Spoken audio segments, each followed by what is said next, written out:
So thank you for joining us today with this session of using LinkedIn to grow your business. Today we're going to be supported and taught by Sean Whitford, and he is actually the founder of Eloquent. Did I pronounce that right? So over the span of his career, he had a love affair with sales, with marketing and advertising, digital technology, and the recruitment industry, and also in the field of entrepreneurship. So those passions combined with their marketing agency, which is called Eloquent, they use smart inbound marketing and growth marketing strategies to help you grow your business. So to further introduce himself, Sean, you have the floor. And yeah, if you have any questions, please feel free to unmute yourselves. And yeah, that's it. Sean, you have the floor. Thank you, Angel. And everyone, I hope that you can hear me okay. Awesome, Eddie, I saw you nod. So Eddie and Simon, your cameras I can see, so I'm going to rely on you for all of my interaction and feedback. So everyone, thanks so much for your time. My name's Sean. We've got a scheduled 45 minutes, but I'm happy to stay on for as long as you have questions. So I'm all yours. And looking forward to spending some time together today. I'm sort of a part of the extended Academy of Entrepreneurs family. And what we're going to be doing today is specifically talking about LinkedIn for how to grow your business. So it's more sales, business development, marketing type approaches and strategies. This isn't going to be a session about have a cute profile pic and those sorts of things. The 2-minute version of me is that I started out in marketing, so I worked for a big brand marketing agency 20 odd years ago, which is hard to believe given how youthful I look. But I was working on Microsoft and MasterCard and Streets and a bunch of different brands. I did, I think, the launch of the original Xbox all the way back when.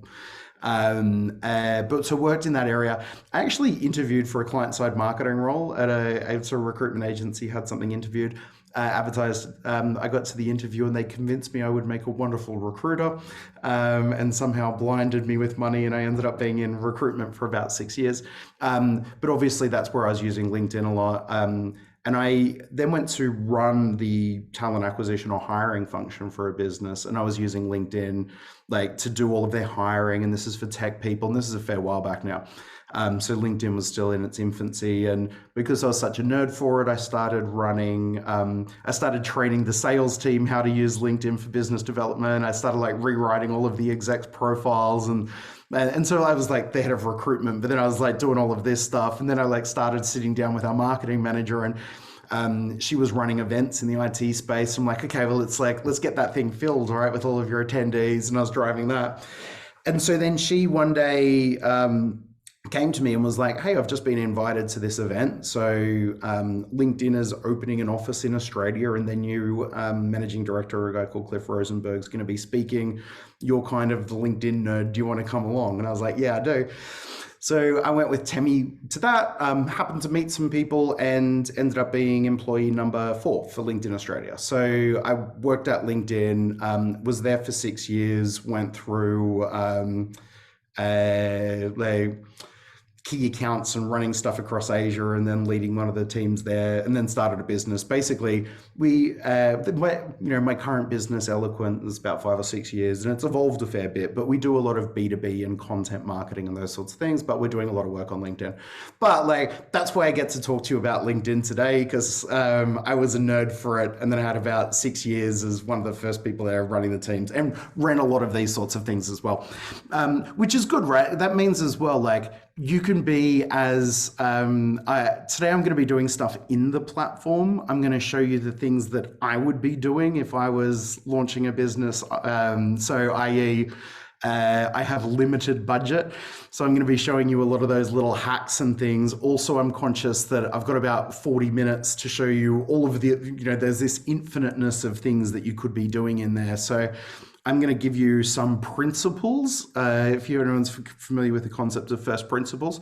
So I'm going to show you the 2 or 3 distinctions that matter the most and then some hacks to get leads and business quickly from a sales perspective. But also, like, it's your time, right? Like, it's a relatively small group. And so, you know, there's enough of us here that if you ask something, if you just pop it down there in the group chat, like, I'm here to answer, right? So it's your time to make it as valuable for you guys. Sound good? Everyone good with that? Amazing. Cool. Thank you, Eddie and Simon, for the engagement. It's good. I'm going to share my screen. That's not what it's supposed to look like. Sorry, give me two. It's not letting me drag that over. Give me one moment. My Google Slides is... Let me stop sharing for 1 second. I'm just going to try grabbing it and pressing share and then coming back.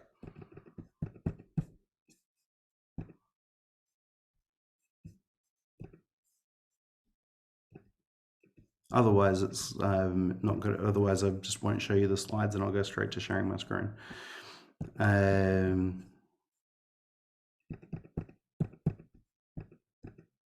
Look, for some reason, it's not letting me grab. Let me try this one more time. It's like that document stuck over the side here. So I'm just going to jump into the platform because basically I was going to show you a slide of what we're going to talk about. And then that looks better, Sean. Well, yeah, so it's resume share. So it's showing you my LinkedIn. It's not showing you the Google slide deck for some reason. Or can you see it when I'm there? Right now, what we see is the Google slide. Yeah, okay. Can you see all of it? Or, because for me, it's kind of half off screen. Half of it. You could check, the previous screen, like Rebecca said, was all of it. So earlier it was better. Let's see if we go whole desktop. Will that work? No. Okay. Look, I don't know, but let's go inside of LinkedIn and do it there. Can you see a full LinkedIn screen now? Yes. Yeah, perfect. Okay, look, I'm going to tell you what I was going to show you, and then we're going to show you anyway, rather than me doing it with the slide, doing it before that as well. I don't know what's going on. So in terms of the first thing that I wanted to show you, and it's, so if there is the number one error that people make when building out their LinkedIn profile from a sales and business perspective, is that all of the advice that you were given about LinkedIn was wrong from a sales perspective than it was from a, sorry, I'm just gonna I'm just disconnecting and reconnecting the screens because now it's like not sharing that one properly either. Everything that you were told about, like, all of the advice that you're given, it's all comes from the lens of someone looking for a job.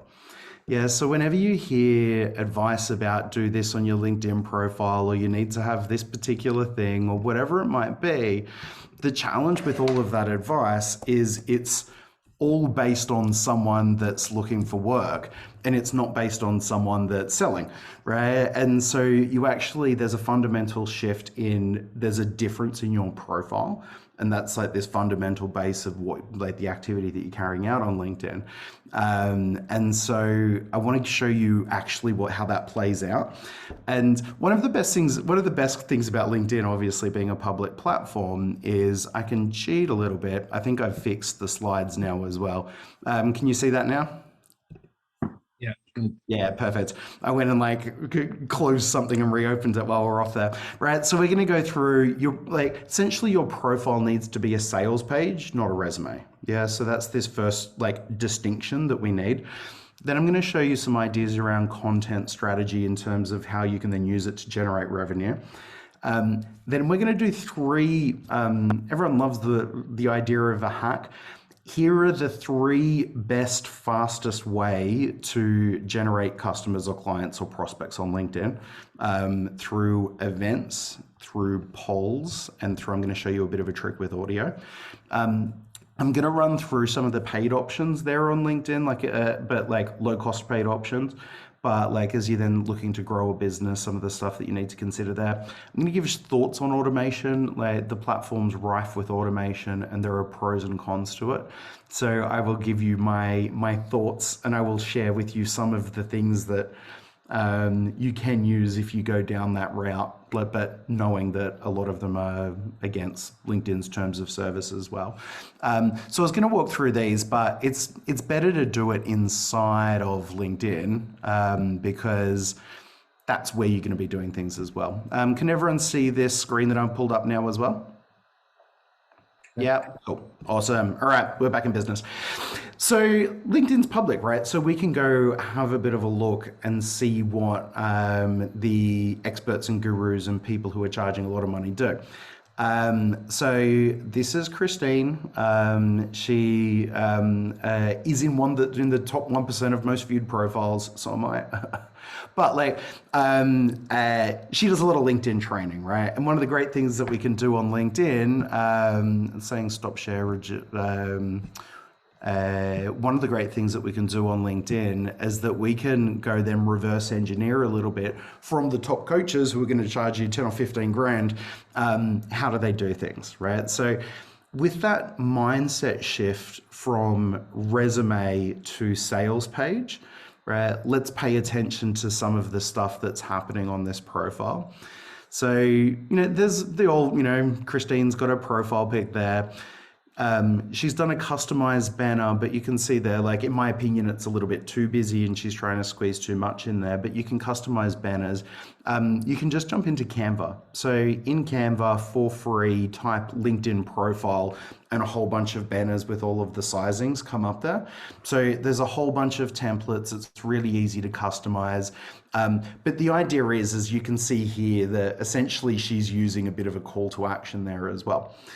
The next thing is have a look at her title, right? So Christine's title is like she's squeezing as much in, and I'm going to show you a couple of examples of this, but what she's doing is she's including a value proposition above the scroll. So before someone starts to look through a profile, so she's got named the number one, I don't know who's choosing who the number one all-time expert is. She's in the top 1% viewed. I can show you where you can see that. But then what she's doing, she's got links to her website, and then there's sort of this like a promised outcome or service. Yeah. So improve your LinkedIn B2B results with my elegant, nuanced, and sophisticated systems. Yeah. And she's writing that because a lot of LinkedIn coaches get a bad name for spam. So, but the first thing what she's doing is there's relevant keywords that she wants to be found for appearing in that byline. And so for you, if you reverse engineer who your ideal audience is or who your ideal customer is, then what you can do is start to work in and include some of those examples there in the tagline, right? So that's the first thing that I want you to notice. The next thing that she's doing is she's taking advantage of, see these little featured things here. Right. So when you publish a long form, a blog or a post on LinkedIn, and I can show you what afterwards, where to do any of this stuff. But when you go to post something, you have the option of then going back and featuring it. Right. So what smart business development and salespeople do is they use this space to put in calls to action and social proof. Yeah. So if you've got a business, you might have and I don't know what everyone's business is, there's going to be a lot of variations here. But if I say the word a landing page, is everyone sort of covered off landing pages or aware of what that might be? Yeah, cool.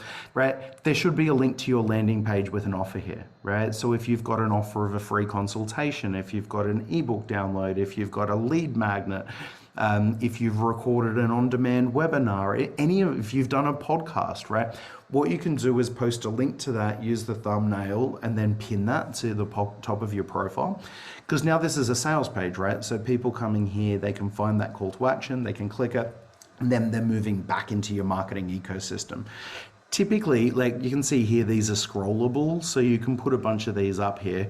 You can see here she's putting testimonials in, right? Most valuable to me, very satisfied with my coaching, right? So she's using testimonials there. Typically, I would do 1 or 2 calls to action, right, with the different things that you've got. So book a call with me, download an opt-in form, and here's some testimonials, and like have those 3 front and center. The next thing I want to show you is this, right? So in the About section of your LinkedIn profile, all of the advice that you're given from a student or a job seeker perspective is about is right for potential employers. Yeah, here's what I'm interested in, these sorts of things. But if you're looking for a job, your LinkedIn profile should look like a resume. If you're looking for customers for your business, your LinkedIn profile should read like a sales page. Yeah. And so you can see what she's starting to do here, right? So she's included, LinkedIn Jedi Master and Game Chaser, super cheesy, but she started with a bit of a testimonial. There's then actually a call to action, right? So book in a B2B assessment with me. So she's got her Calendly link right there. So people who are seeing a LinkedIn profile can book a conversation with her. She's using social proof. Here's all of the different clients. And then there's essentially what you're seeing here is direct response copywriting, right? So call out your audience, entrepreneurs and business owners. Do you want these desirable outcomes? Yes. Let me show you how you can get them, book in a conversation. Then here's a bit about me as social proof. I've come from different places and I've won these awards. Here's another call to action, right? That was a sales page, right? So what you're looking at isn't a resume, it's a sales page. So you've got to make that fundamental shift in your mind when you're thinking about that LinkedIn profile as actually crafting a sales page using those featured elements up the top as calls to action. And again, right, just this little trick that I'm going to show you, and I'm going to show you with someone else's profile as well. When you create your individual LinkedIn profile, you can have particularly if you own your own business, you can have as many jobs as you want and as many different company titles as you want, right? So a lot of LinkedIn speakers make their money being keynote speakers. A lot of people trying to book keynote speakers go into LinkedIn and search keynote speakers.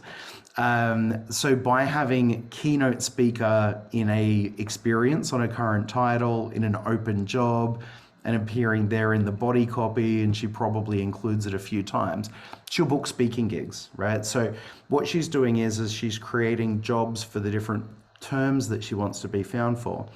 Same thing again, right? The company name here, she's squeezing in all of those different search terms. And it's a little bit like search engine optimization, yeah? The more times that she's got LinkedIn coach and results and master in there, the more she's going to get found. Look at this. Christine, under her job, working for Christine, has had 60 different, so her employer is Christine, and she's got 60 different jobs. All of these are actually just examples of people who she's worked with.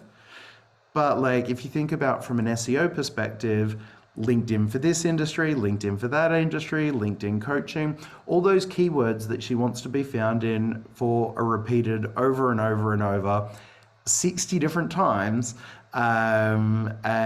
against all of these different jobs that she's got there in her profile. I would suggest she's taken it too far there, but that's why her profile is a top 1 viewed, right? Because whenever anyone's looking for a LinkedIn coach or a LinkedIn person, that's where they're finding her. So there's some takeaways there, right?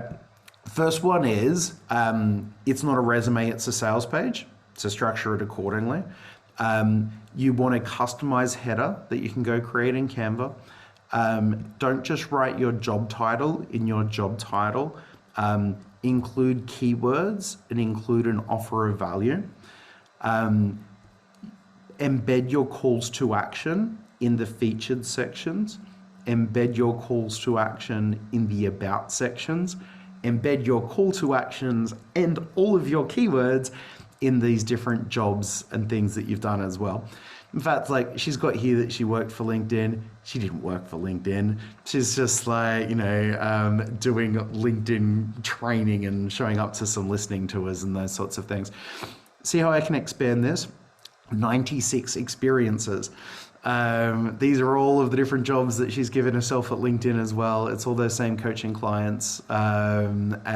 So she's all of the different events and things that she's spoken at. She's leaving them open, you know, so I was a speaker here, but it's still sitting there open. But that's why she's appearing first on LinkedIn, right? So love it or don't, that structure is how she's appearing at the top, and that structure is how she's getting found a lot. I want to show you a different example of this, because obviously, like, that was one example of how someone is generating business on LinkedIn from their LinkedIn profile. Now let's go look at Coach Ty. I like Coach Ty. I've interacted with him a fair bit. He is, I think he's Aussie, but based in Japan and does a lot of business in America. He does similar stuff, right? So he coaches business owners on building out LinkedIn sales funnels. And again, without having to pay him, let's watch what he does, right? Because everyone practices what they preach. If you're going to pay Ty 10 grand for a consulting. So you can see here that he's got a call to action. So he uses that space not to give his title, he uses it to give a sales promise. Yeah. He's doing the same thing in the featured section. How to win clients from LinkedIn, hacking job interviews with Fortune 500s. There's other, you know, it looks like an event that he's talking at. Same thing. So he's using featured posts with his call to action to drive people back into his sales funnel. Here's his about. Again, it's a sales page, right? So he's divided it up and it says my expertise, but if you actually then read the words, it's a sales page, right? It's time to ditch your resume, get a client-facing mini website on LinkedIn. A resume is for getting a job, but you're trying to get clients, or resume is the wrong tool. Kind of the same thing I was just talking about then, right? So, but I'm just showing you two different examples just so you can see different executions of the same principle. Like, this needs to be a sales page. Here's my expertise, here's my key services, here's why you should choose me, here's the different outcomes that I deliver, here's what clients say. Again, right, he's got multiple live businesses open, so he's using that same tool. Here's my investment firm, here's my social training company. You know, here's I'm including keywords in the title. Here's expertise, services, why engage me, what people say. You can see here against different jobs, he's embedding graphic images of testimonials against each of his jobs, again being like a sales page, and by doing this, all of these are keywords that help them get found first. But yeah, and is from Australia once upon a time as well, Ty, but yeah, he's over in Japan now. I wanted to show you those two things, or those two people's profiles, right? So these are two people recognized globally as experts who people are paying a lot for consulting work, but essentially what they get you to do is just what they've done on their profiles, right? So you can just go to these and then begin to reverse engineer those same things without, you can shortcut it. Sorry, Coach Ty, if I've just done you out of a little bit of money. But that's one of the first things that I'd really encourage everyone to do. Before I plow through, I can see a note, are we sharing slides afterwards? I think the recording will be shared afterwards. There's not going to be a lot in the way of slides, but you'll see the recording afterwards as well. Any questions before I then move on to the next kind of thing that I wanted to share? I can't see any. If you do, drop them in the chat. And otherwise I'll keep sort of moving through. So the next thing that we wanted to do was then talk about your content strategy. Yeah. So, but we've got to do content in 5 minutes or less if I'm going to have a hope of covering all of the things that we want to be looking at. So when you're building out content, the main thing to understand now is that all social platforms work from an engagement algorithm. Yeah. So what they're looking for, they don't want you to send people to other places. They like conversations and things to happen inside of the platform. But when you're creating content, either from your personal page or from your company page, the thing that will always perform the best is a question. Yeah, because at the heart of it, if an algorithm rewards engagement, so it's looking for responses, the best way to then get good responses is to ask a question, right? So engagement is embedded in it. So asking interesting questions of your audience is the number one content strategy that you can be doing to increase profile, to get more views to your pages, both from your individual and your company page. And the great news is that doesn't require you to be making 100 blogs from a content marketing strategy. Smart questions that engage with your audience is the best way to build a profile and get a lot of eyeballs. I mix that up a little bit with call to action content, but if you were thinking about a weighting, if there were 5 days in a week, I would do 3 days of something that engages with people, right? Either a question or a short form opinion, right? So Dave Woolston, since he's a buddy of mine, really good guy. He seems to always be the top person on my LinkedIn feed, maybe because I'm interacting with his stuff. He's done a little quote from someone else in his industry that's popular. He's agreed with it, and then he's just attributed the quote to them. Like, super quick, but works really nice. But yeah, so the content that will always work best is going to be something that just asks a question to engage people. So have that there. I would go 3 questions to 1 proof, right? So a social proof. If you've got testimonials, if you've got reviews, if you've got case studies for your business, if you don't have them, you can offer your services for a friend to free. If you don't have those, you can ask for 50 LinkedIn recommendations from people you know and use those as testimonials for you as a person to support your brand or business. But like, again, given that we're sort of a blend of students here, and I'm assuming that, not everyone's got a retained graphic designer ready to do stuff, Canva is great, right? Go onto Canva, use a quote template, but drop in testimonials of people that say good stuff about you. 3 engagement posts, 1 testimonial type post, and then 1 call to action post. I think I did one of these call to action posts the other day, so I'm going to pull one up in my profile just as a bit of an example. Ignore that. That's other people's company profiles that I've got access to. I will do short form video, often inviting people to events and things. There's,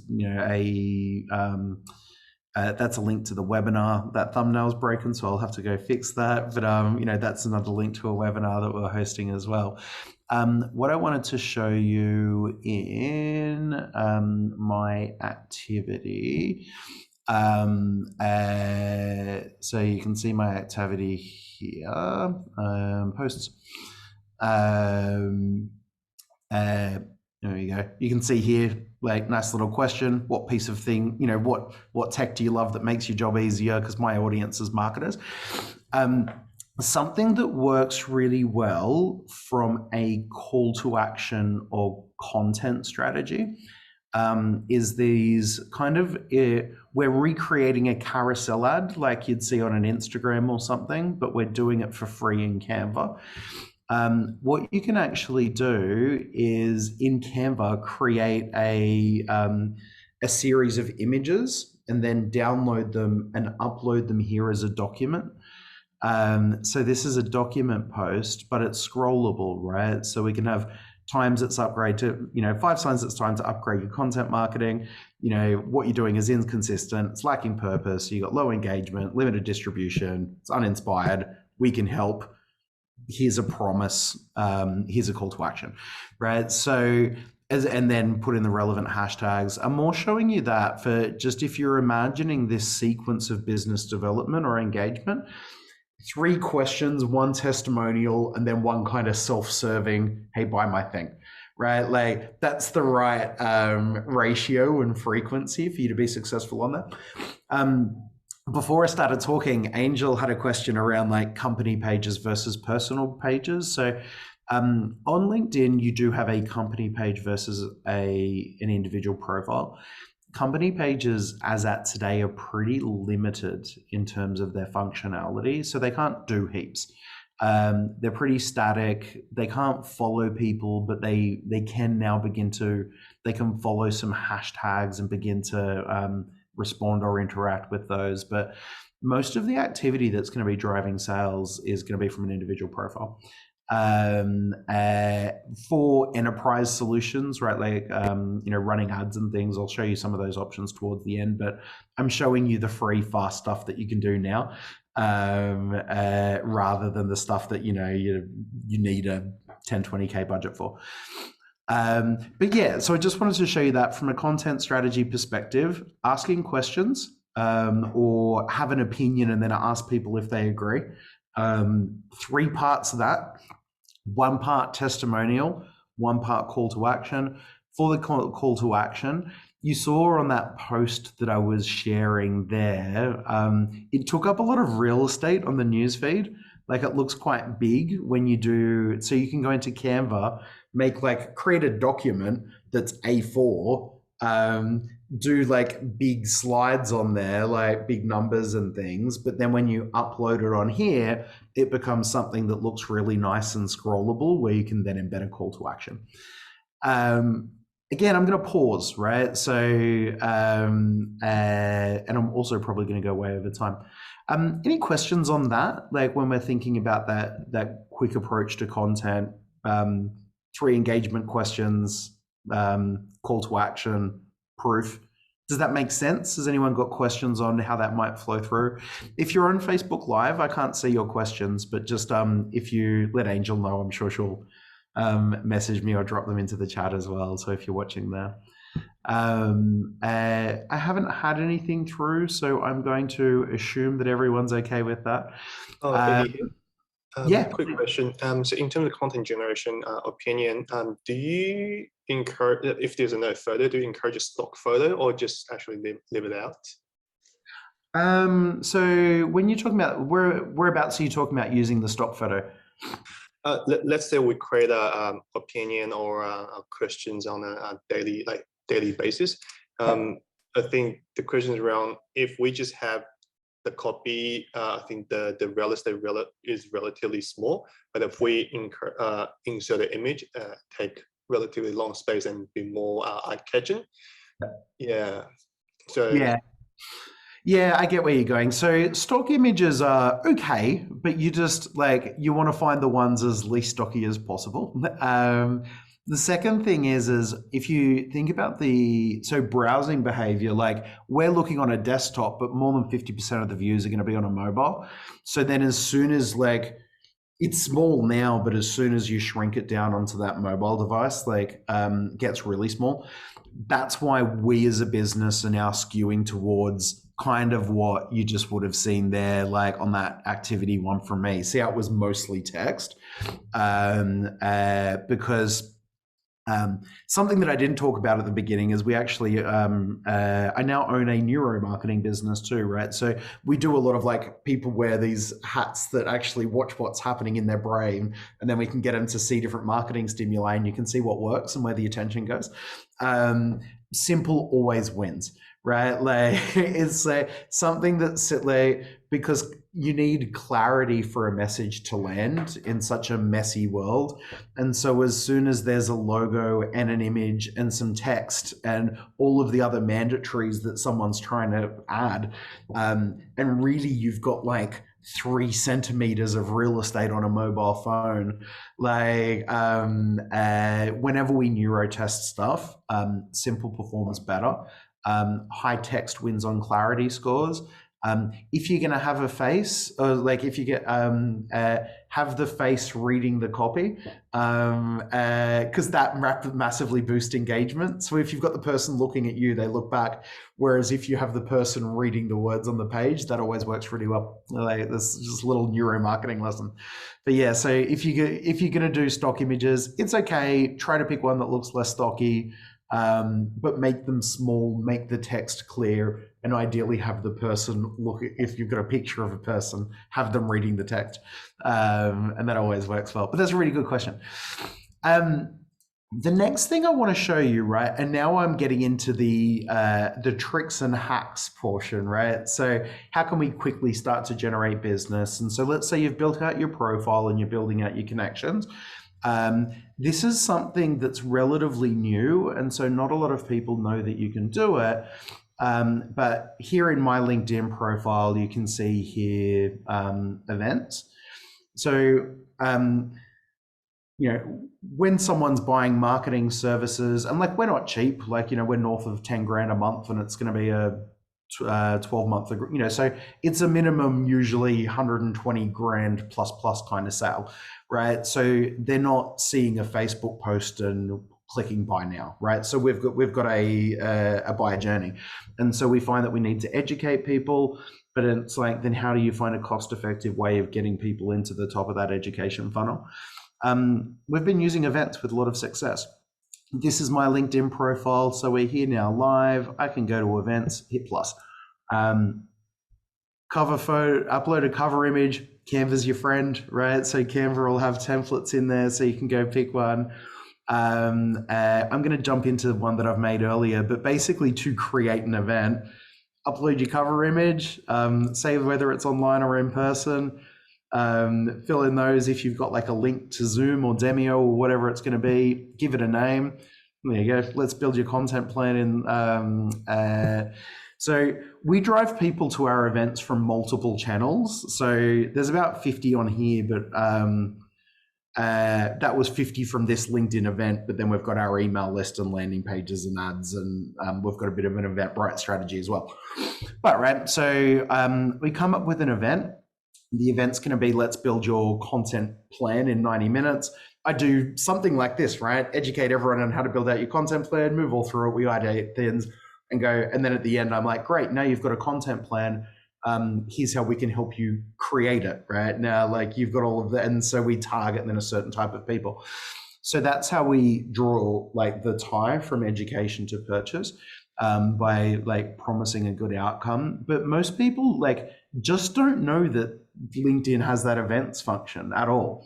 And so what you can do is, once I host an event, and so we use Demio for that, I can put in all of the details for the event, what they're going to get out of it, all those sorts of things.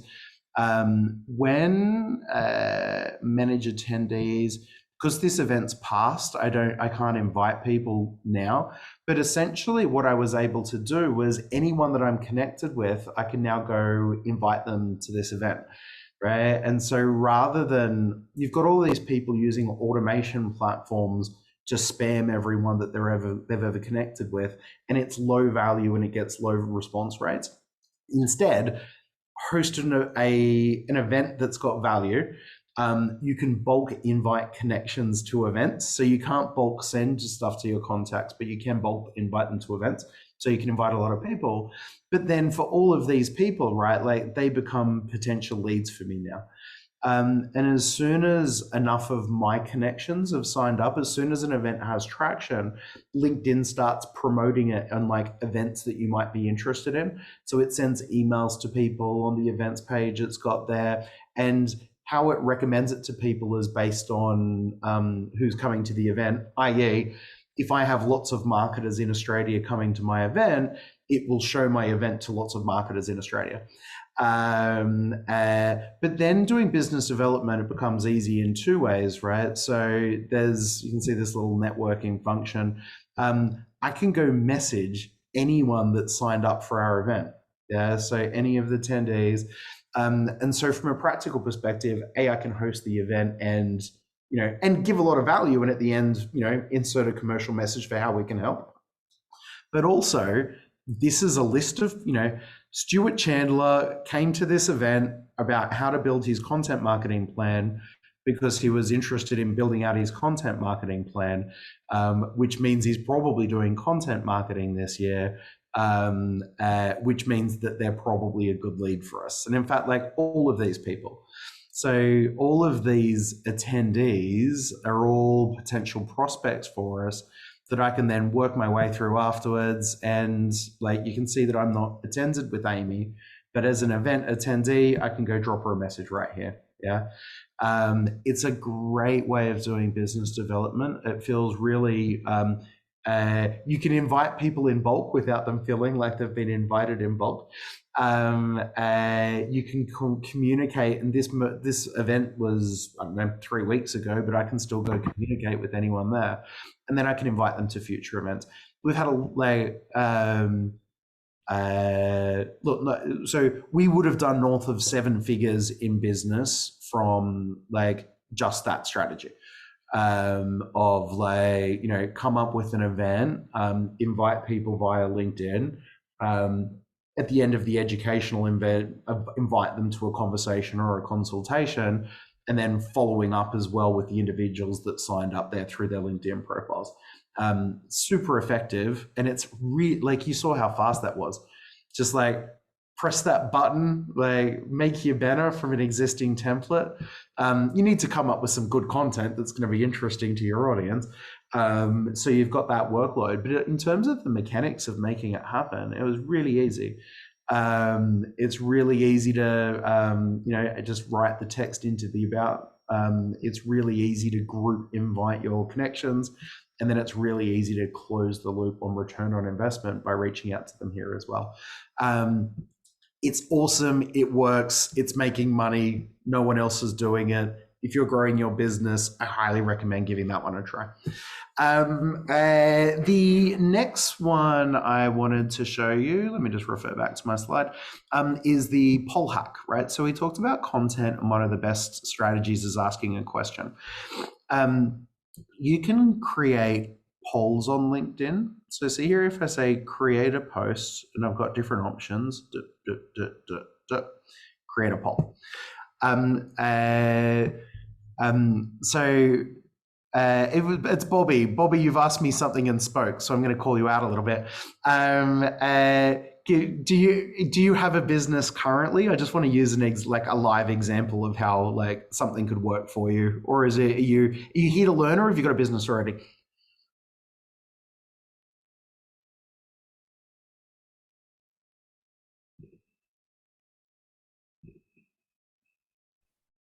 I can't hear you if you're answering. Feel free to unmute. Ask to unmute. Yeah, you might be muted.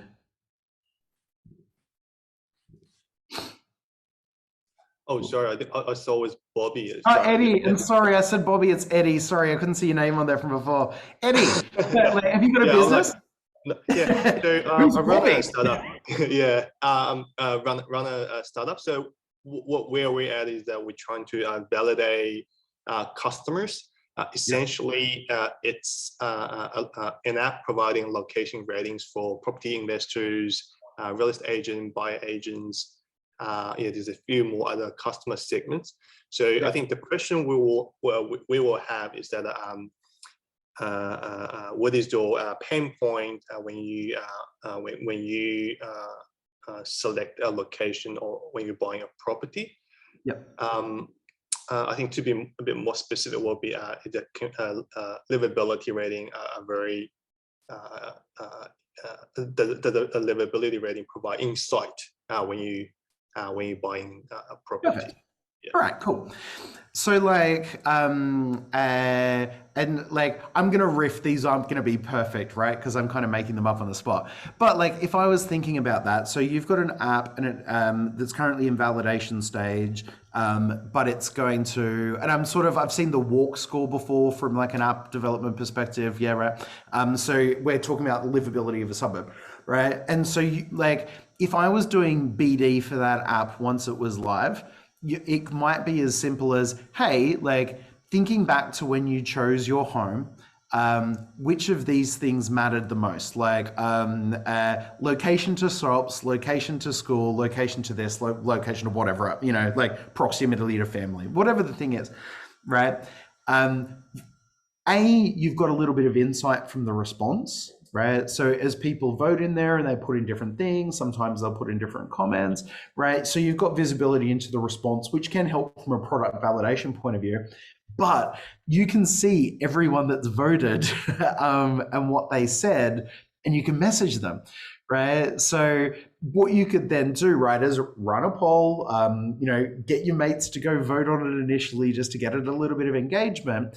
People will go on there and say, oh, I value walking to school. I value proximity to restaurants. I value this thing. If that app surfaces all of those 4 things, make a form message and be like, hey, so for everyone that chose option A, hey, it's awesome that you said, walk scores to bars and restaurants. Me too. I love my local cafe. You might be interested. We've been working on this app. I'd love your insight into it. Number B, who cared about schools. Oh yeah, totally. It's so hard to find the right place. Yeah. Just a little bit of humanization and then send them through to the thing.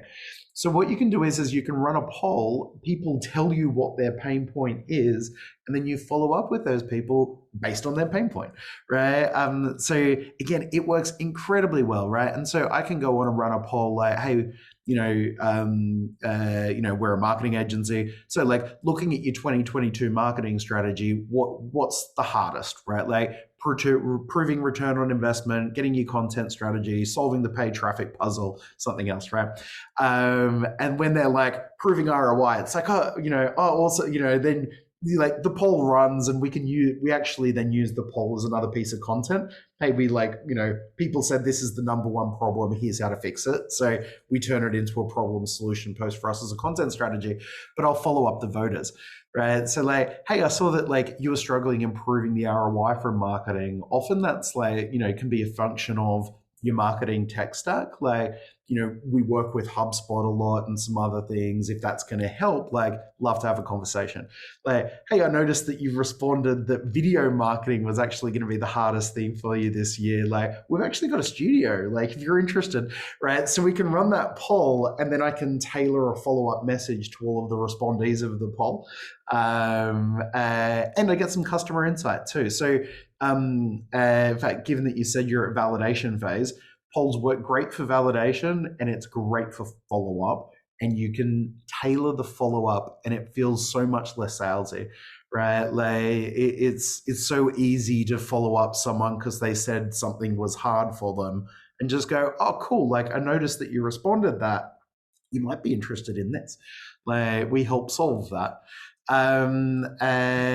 So hopefully that was close as an example, and sorry to pick on you and get your name wrong, but hopefully you can see there that polls work really well for sales, marketing, business development. Yeah. Ask a question, call out some pain points, tailor the different responses and answers. Works super well. So we've covered there. I'm a little bit over time. I won't be offended if anyone has to leave, but I'm going to keep talking, and then I think we're on the second last one. I was going to talk about the paid options to be aware of. LinkedIn is expensive because they're selling stuff in a corporate B2B environment. Yeah. So the quality of lead or prospect or relationship that you can build there is great. Also, they price accordingly. Yeah. Once your business hits a point where you've got some runs on the board, or if you've got a certain level of resources or whatever it might be, LinkedIn has a tool called Sales Navigator. Sales Navigator is incredible bang for your buck from an outreach perspective. I've just logged in here. So LinkedIn.com, it's about $100 a month, right? It's not going to cost you the world, and it's going to save you 10 hours a month, or 100 hours a month, depending on how much prospecting you're doing. So in my opinion, exponentially worth it. But I also appreciate, as businesses are at different points, it might not be what you need yet.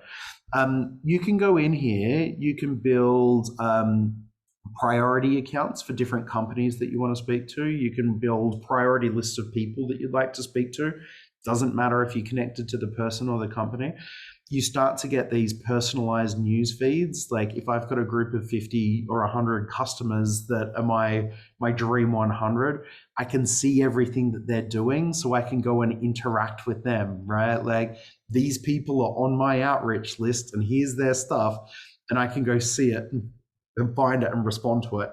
I get information if there's headcount growth or different things happening in my target companies.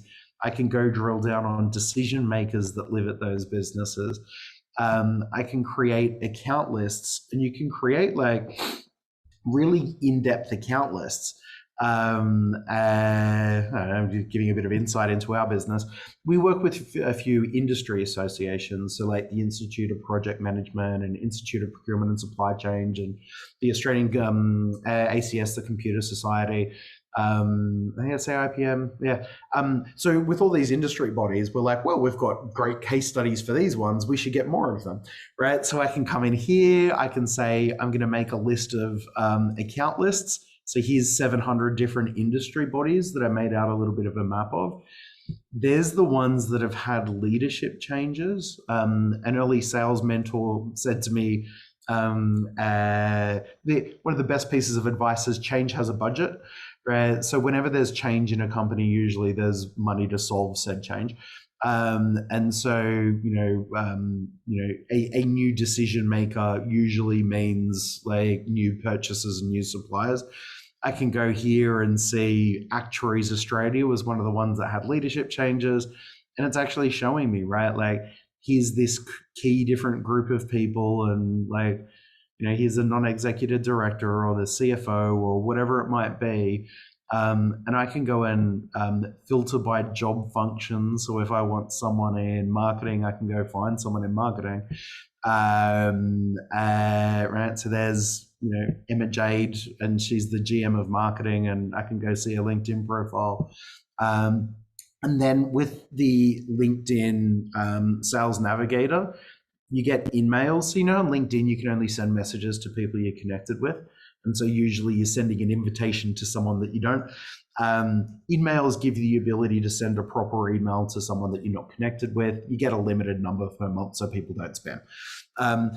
So I can use tools like this to instantly go to, Emma Jade K and say, hey, I notice you're with the Actuarials Institute. We've worked with these 4 other businesses, which is why I tracked you down. Would you be open to a chat? So I can do that direct approach. And you saw there how fast that was, that experience that we just had. So again, when you're looking at sales and growth, LinkedIn Sales Navigator is amazing. I would recommend it. I used to work at LinkedIn, but I wasn't selling that. That was in a different team.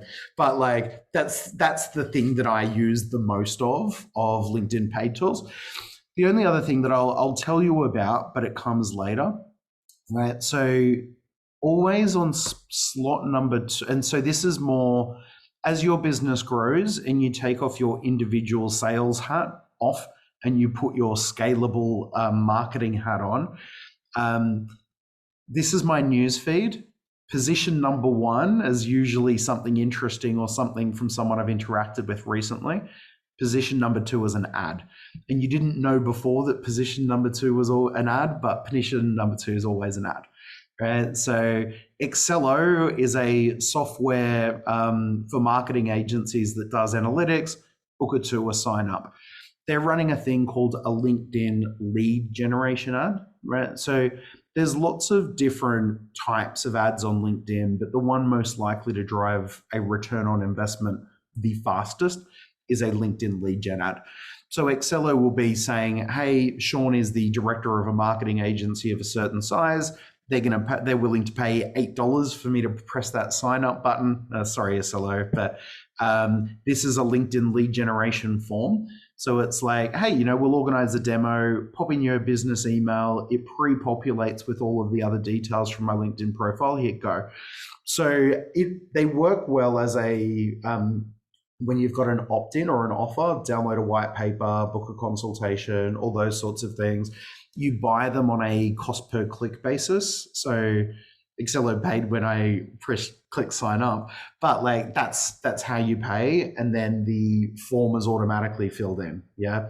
So we could talk about all of the stuff inside of LinkedIn for hours and the different paid options, but Sales Navigator is your best bang for your buck as you're starting to grow on improving your speed of prospecting and getting visibility. as you hit traction and you've got an offer that is working and now you're trying to scale stuff, then you can run a LinkedIn lead gen form ad to bring people into your pipeline or funnel. And it's always going to be that ad number 2. You saw there how it looked. And, there's American Express, Learn More. Learn More is probably, they're going to be sending me to their, oh no, it's still lead gen form.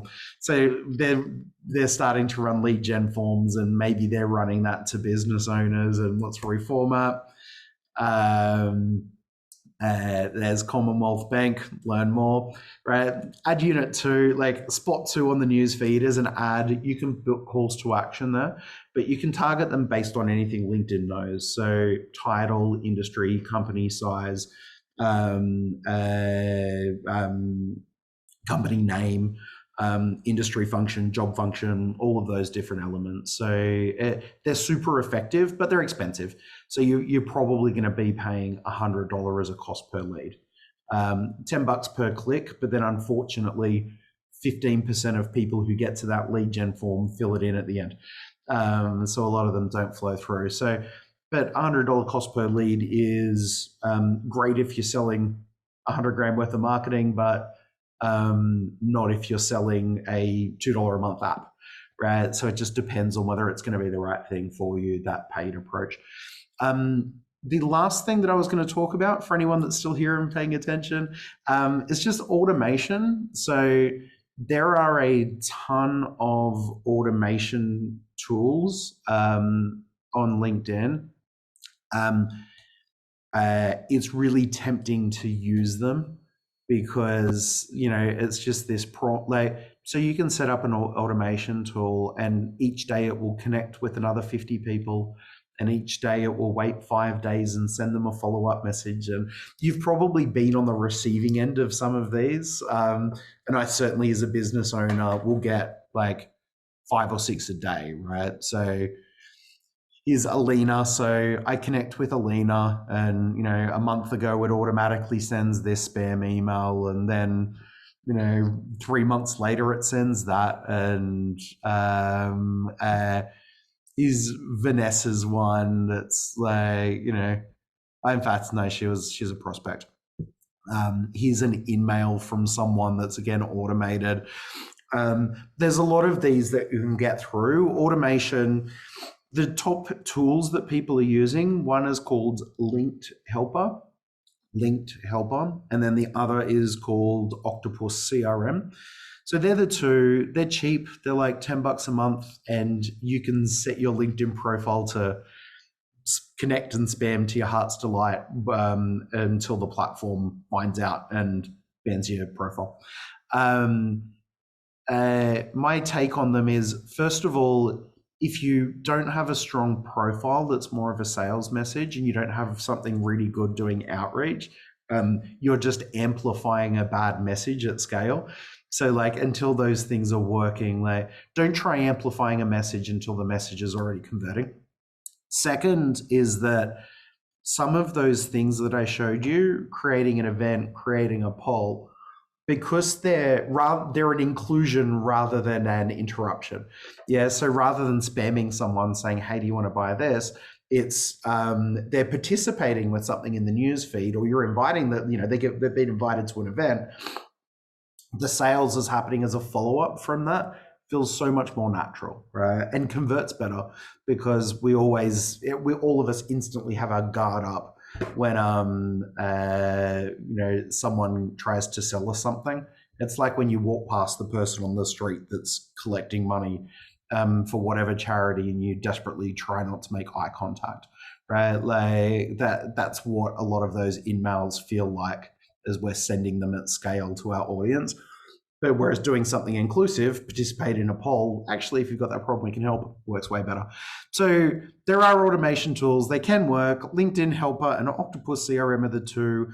They are against LinkedIn terms of service, but they've both operated for about 6 years, and provided that you keep the volumes low, they do work. I don't use them because I've spent a lot of time building out a LinkedIn profile. I'm at like the maximum of the 30,000 connections that you can get. I have to delete. Periodically, I've got to go delete people. Like I'll go delete 100 people so I can accept them. So my account and my connection and my network is way too valuable for me to risk any of those automation stuff. So I don't touch them. If you're earlier and your LinkedIn profile is new, maybe it's a little bit different. Maybe you can risk it, keep it low, but always be aware that it's against LinkedIn's terms of service. And there's a risk inherent in it. So that's why I am very cautious of them as tools. All right, I've gone way over time, probably because of some tech stuff at the beginning as well. But like, quick, sales page, not resume, for your profile. For your content, question, testimonial, call to action. For your to generate leads, events and polls work phenomenally well. In terms of paid tools, LinkedIn Sales Navigator is your best bang for your buck. LinkedIn lead gen forms work well for you as you begin to scale a business, right? But it's usually at the point that you've got some funding or some customers or some recurring revenue where, like, I wouldn't spend my last $2,000 on LinkedIn ads in my business. That wouldn't be the good decision. And there's lots of automation tools there, but like use them cautiously and at your peril. And they do work. And there's the last thing that I had there as well was, and I'm actually going to pull up my phone here just to show you. I talked about like messaging strategies. Most people don't know this. When you pull up someone that you're connected with on LinkedIn, so you see I'm there on my message function. See that little microphone there? Just like on the there. I don't know if you can see that. There's a little microphone. You only see that in the mobile app, not in the desktop app. It lets you send it's a bit like sending a voice recording, right? So you press that, you can do it up to a 30-second voice recording. You can send it to someone. It gets a 5 or 6x higher response rate than written messages. So if you are going to connect with people and, try to do some outreach, send them voice messages. Where like it feels way more human. It's so much better. It turns you into a real person rather than a robot that just sent them some spam and was kind of automated. And it works for growing your business. That was the other one. So don't spam messages. Send tailored voice messages. Way better response rate. I've talked a lot and gone over time. What questions does anyone have? I'm all yours now. We can wrap it up and say thank you, or I am all yours to answer anything that you'd like to know. Yeah, quick one here. Sorry, so just go back to the poll. So if once I create it, and I'll assume it allow my connection to share the poll within others' network. And it should have worked if I send the poll to the groups that are joined. Correct. You can share it with any groups that you're members of as well. That works well. All right. Yeah, appreciate it. Yeah. I'm definitely going to try that out. It's cracking. It's so good, right? Like if you're a member of a bunch of groups, like I should have said that. Pleasure, Olga. Thanks for coming along. But yeah, so create the poll and it goes to your network, but anyone who participates in the poll, then it shows it usually to their network, and that's how polls get a bit of virality.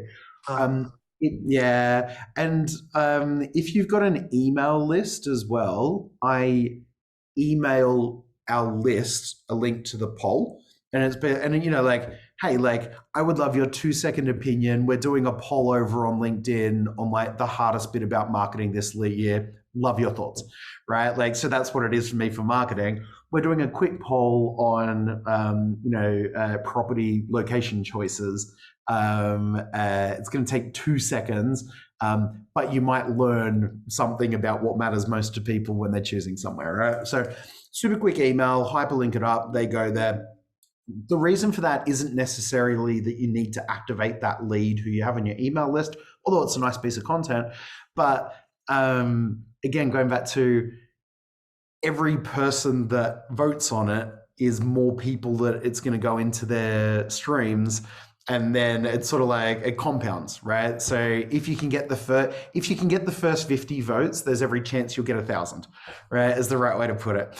So if you can get that thing, the engagement snowball happening, then they work really well. So groups are a great strategy. Email your database, get all of your team on there, like after you post it, to go like vote or like and comment something on it as well. Really appreciate it. Yeah. I see you have a question in the chat. Ah, cool. Rebecca, video content. I love video content. The reason that I didn't say you have to do video content is it's very individualized. So I can talk until I'm blue in the face how everyone should be doing videos, but either you like doing video or you don't. And if you hate it, you just probably won't do it. So make comments or do something else, right? So David Woolstenholme, who coaches on personal brand, I've told him 100 times that he needs to be making videos. He is hilarious. He is funny. He is super engaging. He's a great speaker, and he refuses because he hates making videos. And he's always the top comment there. Having said that, I did an experiment. I ran out of steam a little bit, but it was pre-COVID, so it's probably 2 years ago now. Basically, I said I was going to do a video a day for 100 days. But like by the time I got to about 40, we had more business than we like could have handled. And it's just things grew. Like, so video works extraordinarily well. I would say it skews towards personal brand rather than business brand. So, if you're the marketing manager for Apple, like doing a LinkedIn video each day isn't really going to help Apple, but it will help you. If you own the business and you're the face of the business, particularly in those early stages, it still does. My rule of thumb when you're creating video or when you're creating content in general, I don't know what the rules are on swearing. This is like a government thing. The first rule of marketing is no one gives a shit about you, right? Like, so no one cares about you and no one cares about your product and no one cares about your thing, but they care about themselves and they care about their problems and they care about their pain points and they care about their desired outcomes, right? So if you're making videos like the 4 reasons my business is wonderful, no one cares. No one cares. It was Jenny's 3rd anniversary. Jenny's mum cares. No one else cares. So instead, all of your content should be solving a problem or answering a question that person has. Yeah. So create video content. But like if I'm creating a content, like it'll be my audience. I'll call them out at the beginning. Hey, marketers, if you're struggling with your content strategy, I'm going to give you 3 quick tips on how you can make that work. Hey, if you're looking at your email marketing for this year, let me tell you something that's working for us. 2 or 3 bits of value, and then move forward to a call to action. So video is awesome. The algorithm prefers it. It performs better. If you're willing to, you can, I could press record right now on Zoom, and for LinkedIn social media content, like that's fine. You don't need professional gear. Like we do have a studio in here, but I still record stuff off. I have a slightly better webcam than this one, but I just record on that. So yeah, video is awesome, Rebecca, but not everyone will use it. But in fact, this is like I think my 40th video. Does anyone know like Jordan Belfort, who was the Wolf of Wall Street? So like by my 30th video, and like someone had told me about something, and I was like, the mistake that the Wolf of Wall Street made when he was teaching this thing about sales, right? And then, but he got into the debate, right? He's like, actually, I like what you said there. It's all like blowing up. You got like people, and like he was really nice about it. But like literally, like it took very little time because it compounds. So if someone engages with your content today, LinkedIn shows them more of it tomorrow. So if you do a video every day, right, it keeps growing and growing and growing. It's a snowball. But I did run out of steam. I didn't get to my 100 days, but like the experiment was very profitable though. So yes, video was awesome, Rebecca. But if you're a person that hates video, like you can still do those other things and they'll still work. Any other questions on that, Rebecca? Maybe like if you've got anything else. No, pleasure. Do you guys know Answer the Public as a tool? I know there's just like a couple of us here. Let me share my screen again real quick. Share there. Can you guys still see it? No. Yeah. No, let me try that screen. Can you see that one?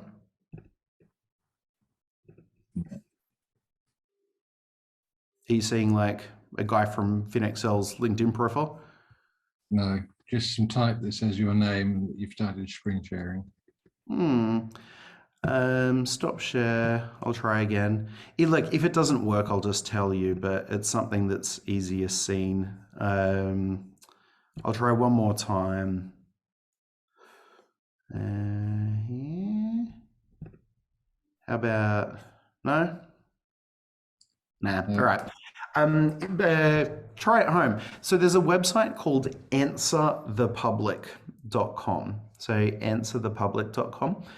And what it does is it aggregates and visualizes Google search data as it relates to questions. So I could go in there and write, I'm trying to think of the right couple of words for a property app. I've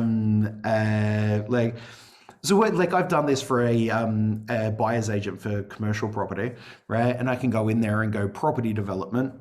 And then any question that people are punching into Google that relates to property development, it creates this visual map of all of those searchable terms. How do I buy a property development? What is property development? Who is the best property development? Property developer Melbourne. So it gives me a visualization of all of the questions that people are going and putting into Google. The easiest content strategy is whatever your product or service is or the pain point, go punch it into Answer the Public. You can see all of the questions that people have as it relates to your thing. Just start answering them, right? Like if you're going to do video, it doesn't answer them and then have a call to a promise of a call to action at the end, right? A lot of people have this question, or if you're struggling with this question, here's what you need to know. Thing one, thing two, thing three. If you need some help with this stuff, here's how you get in contact. That's the best video. 2 minutes, recorded fast, but it works really well. So yeah, Answer the Public for your content marketing strategies. Anything else? I've gone super over, so I'm glad that they're not. Awesome. But look, I love talking about this stuff, so I'm happy to spend some time with you guys and help out however I can. So look, everyone, I'll in the chat, just given that the slides were messing up a little bit there as well. Thanks, Rebecca. I'm just going to drop my email address there. What's the right way to phrase this?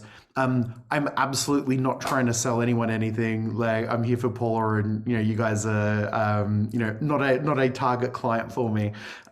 So when I say this, it's very genuine. As you're looking at your business, if you want some help or advice or suggestions, there's my email there. Hit me up.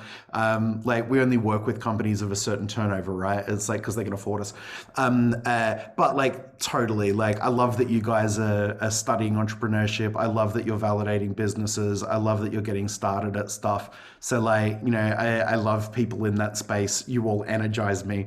So when and because you guys made it to the very end, then you're definitely my peep. So email me, right? Anything you want, any questions, any whatever the thing you have burning on your brain, my email, just sean@eloquent.com.au, and I am more than happy to help. But guys, thank you so much for your time. Thanks for sticking with me as we've gone longer. Eddie and Simon, you probably felt pressure because I could see you in the video, so then you had to stay, right? But I'm very grateful. Anything you need, just give me a holler or drop me an email.